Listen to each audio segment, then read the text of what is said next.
¿Cuál ha sido tu encuentro aterrador con un asesino o asesino serial? Bienvenidos a otro Historias Aterradoras de Reddit. Hoy las historias tienen un toque algo diferente. He recopilado historias de personas que han explicado su encuentro aterrador, pero no con un extraño, sino con un asesino. Antes de empezar con las historias, dejo por aquí mis redes sociales. Suscríbete al canal si te gusta este tipo de contenido, déjame un me gusta y empecemos con las historias de hoy.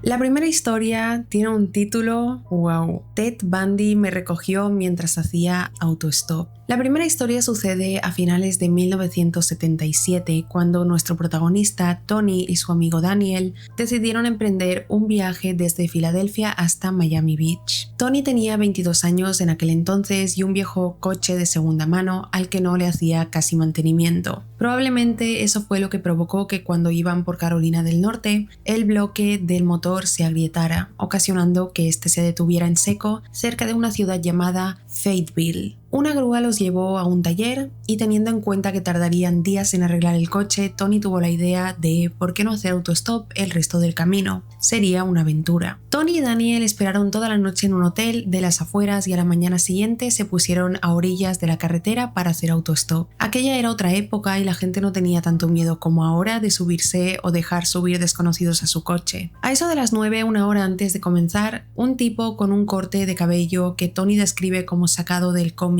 Príncipe Valiente, los llevó por unos 30 kilómetros desde Fayetteville hasta una intersección al sur. Les prometió que si nadie más los recogía, él pasaría por la tarde ya que tenía negocios cerca de Carolina del Sur. A decir verdad, ninguno de los dos tenía esperanza de que aquel sujeto apareciera de nuevo, pero a eso de las 6 de la tarde llegó montado en una camioneta familiar llena de sándwiches. Así llegaron a la frontera de Carolina del Sur. El Príncipe Valiente los dejó en un pueblo llamado Rowland y pasaron ahí la noche. A la mañana siguiente salieron de la ciudad y comenzaron a hacer autostop. Y un hombre se detuvo para preguntarles que a dónde iban. Era un hombre caucásico con una sonrisa carismática y una actitud agradable. Daniel y Tony estaban encantados de que ese joven, que era mayor que ellos, quisiera llevarlos. Les preguntó a dónde iban y en cuanto Daniel contestó Miami, él preguntó qué calle. Les explicó que iba a ir a visitar a su madre en Bay Harbor y que podía llevarlos el resto del camino. Como podréis imaginar, Tony y Daniel se montaron en el acto, incapaces de saber que ese hombre era la viva imagen del asesino en serie Ted Bundy. Tony aclara que él no tiene pruebas de que esa persona en efecto fuera Ted Bundy, pero además de la corazonada, lo que pasó en ese viaje fue simplemente escalofriante. Tras subirse al coche, apenas unos 2 o 3 minutos después, Ted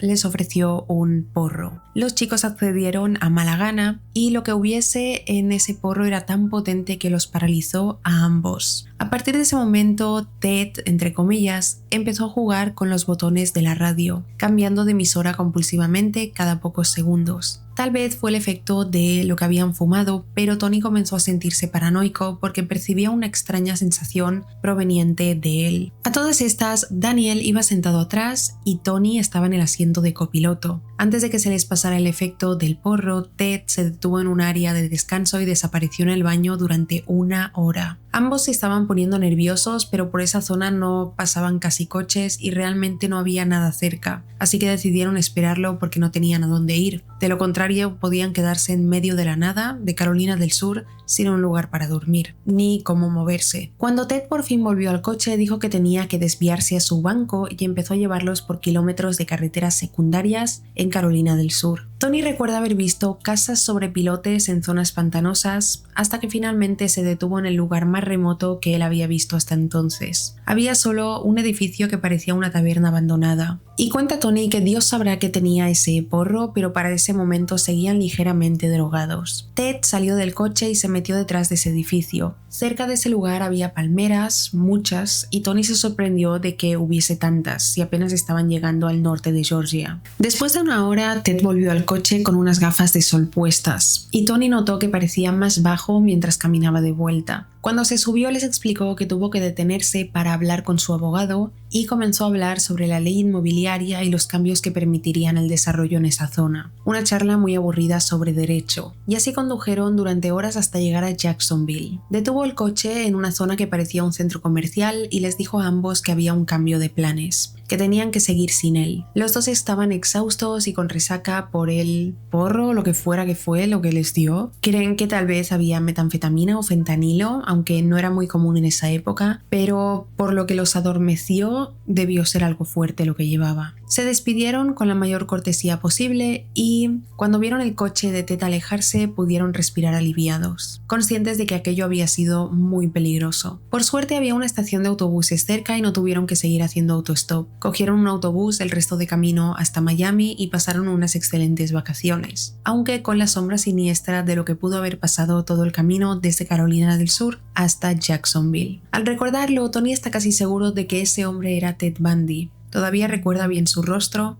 y además la fecha y lugar eran correctos, después de saber todo lo que pasó. Una pregunta que rondó su cabeza durante un tiempo fue ¿por qué Ted no les hizo nada? Pero la respuesta fue sencilla. Tony y Daniel eran hombres, así que no entraban ni de cerca en el patrón de caza de ese asesino. En cuanto a los hechos escalofriantes del viaje, Tony supone que Ted disfrutaba de hacerles bromas. Nada malo pasó, aunque pudo ser muy diferente. Si alguno de los dos, Tony o Daniel, hubiese sido una mujer, da escalofríos de pensar. Cabe aclarar que la historia es bastante factible, ya que Ted Bundy huyó del estado de Colorado en 1977 y fue recapturado en Florida en febrero de 1978. Probablemente Tony y Daniel se cruzaron con él mientras intentaba llegar a Florida, y Ted Bundy vio en ellos una oportunidad, ya que seguramente estaban buscando a un hombre con su descripción que viajaba solo, y estar acompañado lo ayudó a pasar desapercibido. Esta historia da muchos escalofríos, la verdad. No podemos saber si es real o no, no podemos saber si era de verdad Ted Bundy o no, pero me gusta creer que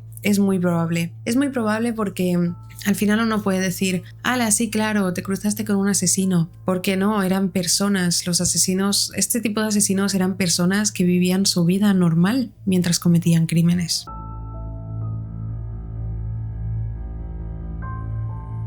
La segunda historia de hoy se titula Encuentro con el francotirador de Beltway. En septiembre de 2002, el protagonista de esta historia, Aaron, y su esposa Rachel estaban esperando su primer hijo. Rachel estaba en el 7º mes de embarazo y querían celebrar un baby shower. La pareja en ese momento vivía en el estado de Ohio, pero como la mayoría de su familia y amigos cercanos eran de Baltimore, Maryland, planearon viajar allí para celebrar el baby shower. Decidieron que la fecha para hacerlo sería el 19 de octubre de 2002. Todo iba conforme a lo planeado, pero el 4 de octubre se dieron cuenta por las noticias que un asesino en serie andaba suelto por la zona de Baltimore, el francotirador de Beltway. Naturalmente reevaluaron sus planes, pero decidieron llevarlos adelante de todos modos. Al fin y al cabo, la posibilidad de ser víctima de ese francotirador era prácticamente nula desde un punto de vista estadístico. Sin embargo, con el pasar de los días, las noticias sobre este famoso francotirador se volvieron más escalofriantes a medida que el número de víctimas aumentaba. Ya eran 9 víctimas fatales y 2 heridos de gravedad. Other news today, prosecutors in Maryland said they will file 6 counts of first-degree murder against the 2 sniper suspects and seek the death penalty against John Allen Muhammad. En el último momento decidieron ir a Baltimore. Yo no hubiera ido. Si tengo planes de ir a algún lado y de repente aparece que hay un asesino en serie que no para de matar a gente, yo no voy. Se convencieron a sí mismos de que nada malo podía pasar. Tomarían la autopista, cruzarían Ohio, Pensilvania y Maryland hasta llegar a Baltimore. Alrededor de las 5 de la tarde del viernes 18 de octubre, Aaron y Rachel recogieron a la madre y la hermanastra de Aaron y partieron hacia Baltimore. El viaje transcurría con calma y sin incidentes. Aprovecharon el tiempo para repasar los planes, sobre qué hacer, cuándo necesitarían una parada de viaje, etc. Por mucho que se autoconvencieron de que nada malo pasaría, la verdad era que estaban un poco nerviosos. El plan era ir todos juntos a cualquier sitio. Durante el viaje en coche, si paraban, todos saldrían a buscar comida o lo que fueran a hacer, y nadie debía quedarse solo en el coche, especialmente cuando llegaran a Baltimore. Como suele pasar alrededor de la 1 de la mañana del sábado, todos en el coche necesitaban ir al baño. Se detuvieron en una parada de descanso cerca de Frederick, Maryland, y estacionaron justo frente a la puerta del baño. Para poneros en contexto, Frederick es un pueblo pequeño que está justamente al lado de Baltimore, así que la sensación de peligro de toda la familia era alta. La noche era fría y húmeda, el área de descanso estaba prácticamente vacío, pero había un sedán azul oscuro, último modelo de 4 puertas, estacionado junto al baño. Aaron se detuvo junto a él y todos repasaron las reglas justo antes de salir del coche para ir al baño. Si alguien terminaba primero, los esperaría en el baño y regresarían todos juntos al coche. Mientras Aaron corría hacia el área del baño para hombres, prestó mucha atención al sedán azul oscuro de al lado, solo para asegurarse de que no abrieran las puertas. Él terminó primero, así que se quedó junto a la salida, dentro del edificio. Las puertas y las paredes eran de cristal, así que desde ahí podía observar nerviosamente el aparcamiento en busca de algo extraño. De verdad, qué ansiedad haberos quedado en casa, o sea, baby shower por videollamada o que invitaran a los familiares a ir a su casa. Qué mal rato, qué necesidad de pasar este mal rato. Entonces él se quedó mirando el estacionamiento y, satisfecho de no ver nada siniestro, fijó su atención de nuevo en el sedán azul. Aaron viajaba mucho por su trabajo, así que solía fijarse en varios detalles, como la placa de los coches. Notó que la placa del sedán era de Nueva Jersey. En los asientos delanteros iban 2 hombres afroamericanos. El que estaba al volante era de mediana edad, estaba despierto y le devolvía la mirada a Aaron. Junto a él había un adolescente dormido. Aaron en ese momento sintió un escalofrío, pero no pudo explicarse por qué. A ver, Aaron, te explico yo por qué. O sea, imaginaros esa situación, estar de madrugada en un lugar donde no hay nadie, solo hay un coche con 2 hombres dentro, hay un asesino suelto. Las autoridades todavía no habían publicado información sobre los francotiradores y desconocían el siniestro papel que el coche había desempeñado en su matanza. Aaron no tenía manera de saber que estaba frente a John Allen Muhammad, el francotirador de Beltway, y su hijo adoptivo Lee Boyd Malvo. Para un poco de contexto, vamos a leer un poco sobre este asesino. John Allen fue un asesino que actuó en el área metropolitana de Washington, D.C. entre febrero y octubre de 2002, junto a su cómplice e hijo adoptivo Lee Boyd Malvo, que es el que estaba con él en el coche. Mataron a 17 personas con disparos a larga distancia con un rifle de francotirador. Ocasionaron heridas a otras 20 personas en los estados de Maryland y Virginia y por los alrededores del Distrito de Columbia con el mismo método. Por esa razón se le apodó el francotirador de Washington o el francotirador de Beltway. Pasaron unos minutos antes de que la familia de Aaron regresara y todos corrieron de vuelta al coche. En un instante se alejaron a toda velocidad y continuaron hacia su destino, pero no sin que antes Aaron notara algo extraño en el maletero del sedán azul, un agujero en la zona de la cerradura. Explica que cuando él era pequeño su familia era muy pobre, así que un par de veces tuvieron que ingeniárselas con las cerraduras rotas, ya que no podían arreglarla ni reemplazarla de inmediato, así que las manipulaban para que se abrieran con destornillador. Aaron pensó que eso era lo que debían haber hecho en ese maletero y siguió su viaje como si nada, olvidando ese sedán azul y sus pasajeros. El baby shower salió bien y Rachel se lo pasó genial. No salieron a comer, sino que durmieron y comieron en casa de su madre en Baltimore. El lunes por la mañana llegó la hora de irse. Esta vez tomaron una ruta mucho más al norte para volver a casa por si acaso. Aproximadamente una semana después, el francotirador de Beltway y su cómplice fueron capturados. Escuchó la noticia por la radio y se alegró bastante, pero cuando pudo ahondar en lo sucedido en el periódico, Aaron sintió un escalofrío que casi lo derribó en medio de la sala.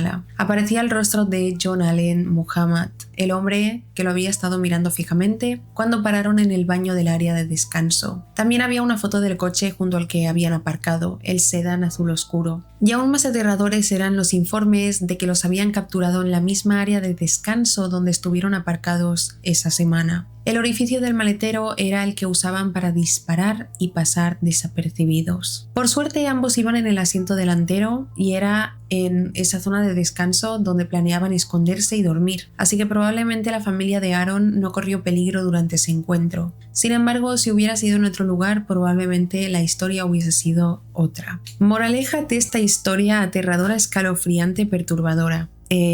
Cuando tienes que ir a algún sitio y está pasando algo en ese sitio y dices, uy, ¿qué hacemos? ¿Vamos o no? Y se empieza a dudar, no se va, no hay que ir. Ya haremos el baby shower cuando lo arresten, cuando pase todo esto un poco. Todavía quedan 6 meses para parir. ¿Qué prisa hay?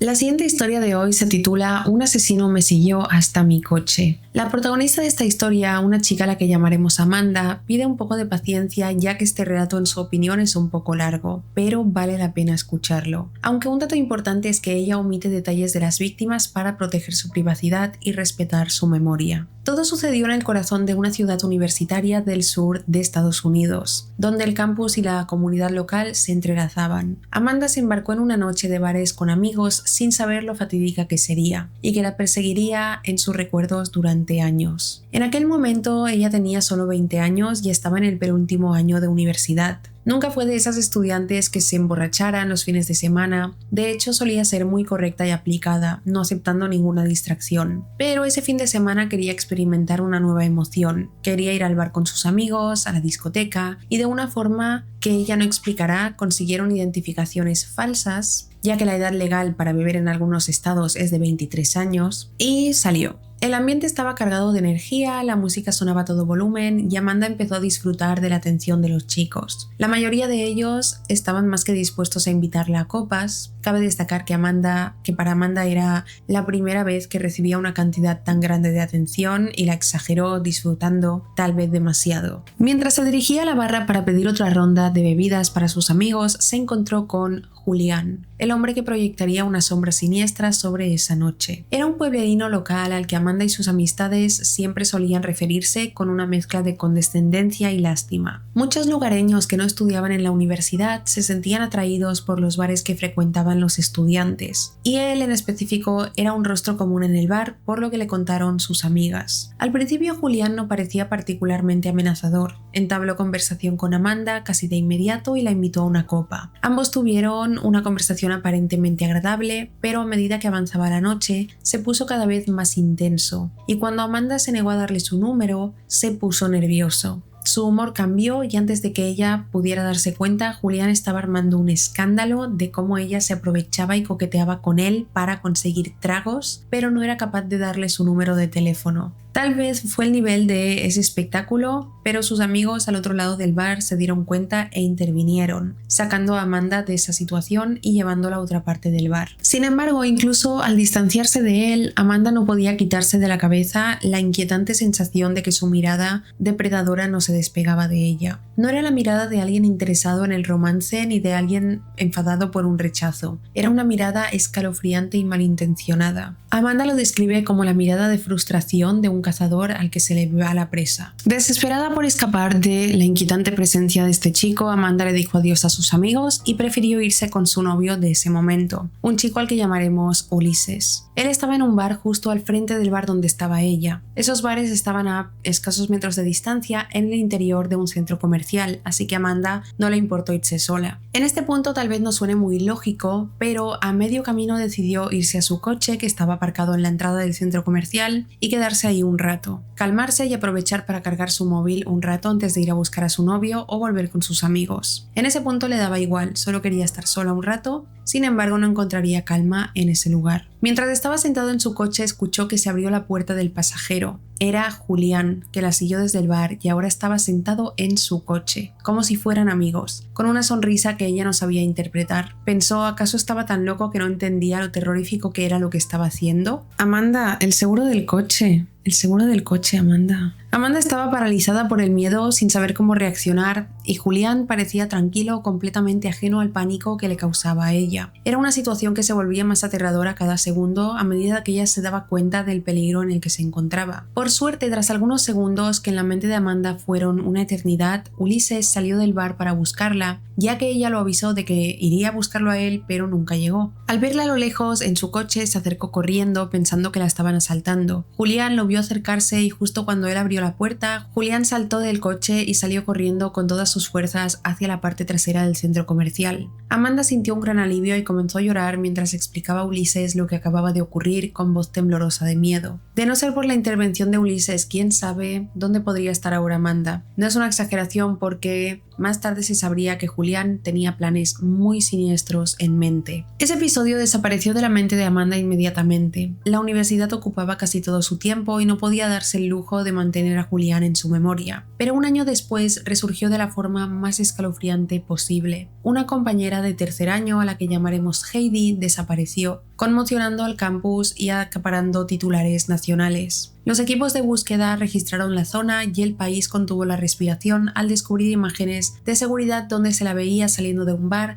siendo perseguida por un hombre, Julián. La búsqueda terminó en tragedia, ya que se encontró el cuerpo sin vida de Heidi. La investigación policial condujo a la captura de su asesino, lo que conmocionó a la comunidad universitaria. Julián no solo le había quitado la vida a Heidi, sino que era responsable también de 2 muertes más de 2 otras chicas, lo que lo convertía en un asesino en serie. Los informes de testigos que vieron a Heidi por última vez dijeron que ella le decía a Julián: "No me subiré al coche contigo", y ojalá alguien hubiera intervenido. Julián actualmente cumple 4 cadenas perpetuas, jamás saldrá de la celda donde lo encerraron, y Amanda nunca ha compartido esta experiencia inquietante con nadie más que sus amigos más cercanos y su marido. Intentó bloquear el recuerdo, ya que al saber de lo que Julián era capaz, la experiencia del coche era mucho peor en su mente. Hace poco regresó a la universidad para hacer algunos trámites y los recuerdos resurgieron con fuerza, demostrándole que algunas cicatrices nunca se borran del todo. Nunca podrá olvidar la noche en la que escapó por poco de las garras de un asesino llamado Julián. Permanecerá grabada en su memoria como un escalofriante recordatorio de la oscuridad que puede acechar incluso en los lugares aparentemente comunes. Cabe destacar que Amanda ha omitido deliberadamente detalles que permitirían identificar el caso al que se refiere. Prefiere proteger la privacidad y respetar la memoria de las víctimas, en especial la de Heidi, ya que la conoció personalmente.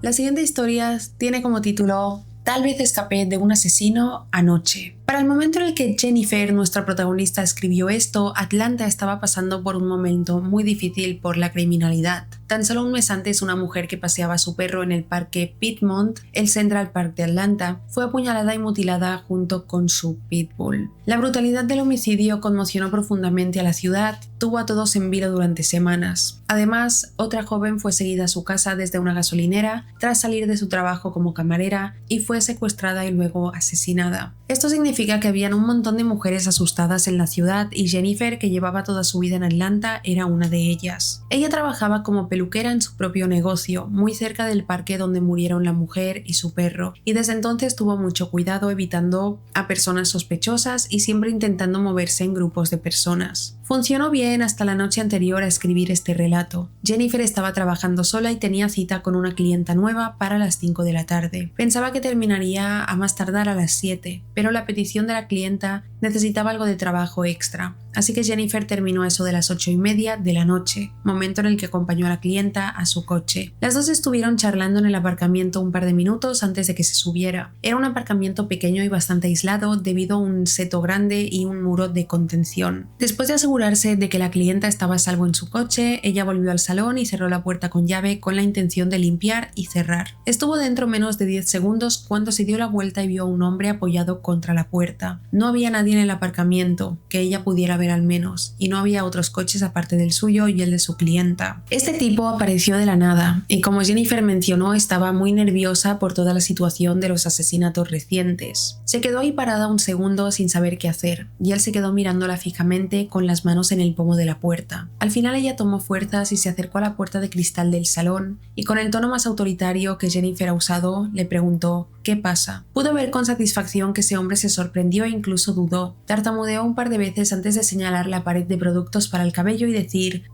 ay, quería comprar ese maquillaje de ahí. En ese momento Jennifer se dio cuenta de dos cosas sobre ese hombre. La primera tenía un ojo morado bastante grande y la segunda llevaba una mascarilla quirúrgica que le tapaba la mitad de la cara, lo que la hizo pensar que intentaba ocultar su identidad. De nuevo ella se puso firme y le dijo: eso no es maquillaje, son productos para el cabello, porque esto es una peluquería y estamos cerrados. Luego apagó todas las luces de la entrada y caminó hacia la pared del fondo para apagar también las del interior. Una vez las luces del interior estuvieron apagadas, ese sujeto ya no podía verla, pero ella a él sí. Así que ahí se quedó Jennifer viéndolo fijamente, ya que definitivamente no quería salir del salón con ese hombre rondando por ahí. Ese hombre terminó caminando de un lado a otro junto a la puerta principal durante un par de minutos y luego caminó hacia la parte superior del estacionamiento, junto al muro de contención, y se paró detrás de un árbol y un arbusto en un intento muy sospechoso de esconderse. Se quedaba mirando la puerta del salón, luego se agachaba, se alejaba con indiferencia, luego volvía a su escondite y miraba la puerta de nuevo. Después de verlo hacer eso unas 3 veces, Jennifer decidió que la próxima vez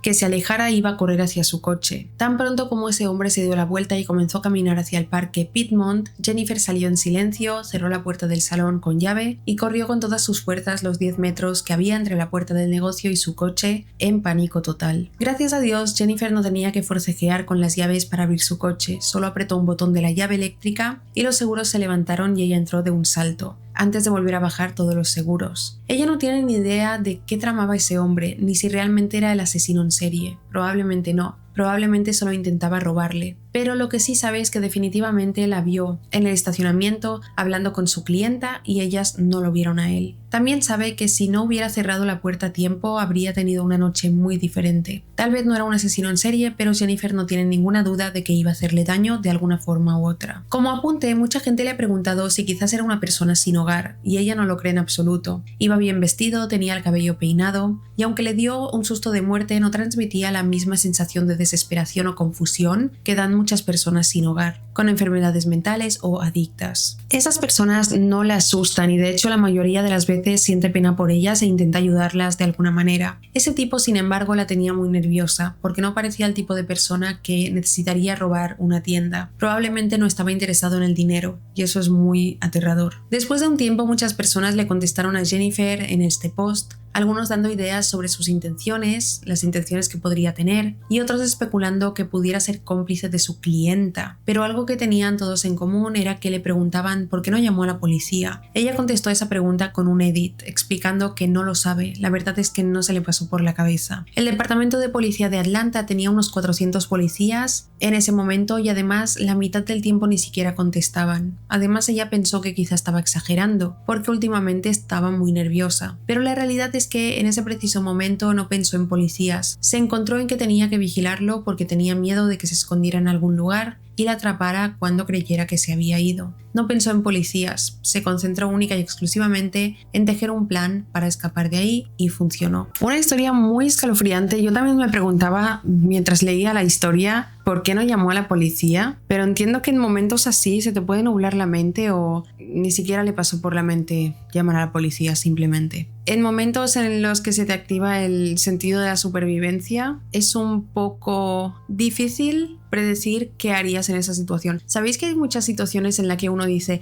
pues yo hubiera hecho esto, yo hubiera hecho esto? Bueno, es un poco complicado porque en esos momentos actúas por supervivencia, por impulsos. No te paras a pensar, voy a armar un plan de lo que voy a hacer en este momento. Sabéis, es un poco difícil. Pero quedan 4 historias más sobre asesinos, encuentros con asesinos, y van a ser publicadas en otro vídeo que voy a subir mañana a la misma hora. Así que tenéis 2 vídeos de encuentros aterradores con extraños y no tan extraños, asesinos seriales, 2 días.